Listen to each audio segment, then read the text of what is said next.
প্রাথমিকের শিক্ষকদের বেতন নিয়ে নতুন আদেশ জারি করা হয়েছে। এতে বলা হয়, অনেক কর্মকর্তা কর্মচারী ও শিক্ষক নিজ কর্মস্থলের পরিবর্তে সংযুক্তিকৃত স্থানে দায়িত্ব পালন করলেও নিয়মিত উপস্থিত থাকেন না।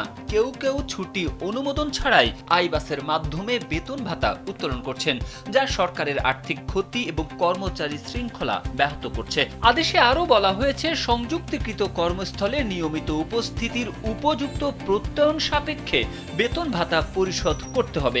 সংযুক্তিকৃত কোনো ব্যক্তি অনুমোদন ছাড়া অনুপস্থিত থাকলে এবং তারপরও বেতন উত্তোলন করলে সংশ্লিষ্ট নিয়ন্ত্রণকারী কর্মকর্তা দায়ী থাকবেন। শিক্ষক ও কর্মকর্তাদের বেতন পেতে কর্মস্থলে উপস্থিতির সঠিক প্রত্যয়ন থাকা আবশ্যক। কর্মস্থলে উপস্থিতির সঠিক প্রত্যয়ন ছাড়া কোনো শিক্ষক কর্মকর্তা বা কর্মচারী বেতন ভাতা তুলতে পারবেন না বলে জানিয়েছে প্রাথমিক শিক্ষা অধিদপ্তর। সোমবার প্রাথমিক শিক্ষা অধিদপ্তরের সহকারী পরিচালক মোহাম্মদ নজরুল ইসলাম স্বাক্ষরিত জারি করা এক আদেশে এ তথ্য জানানো হয়।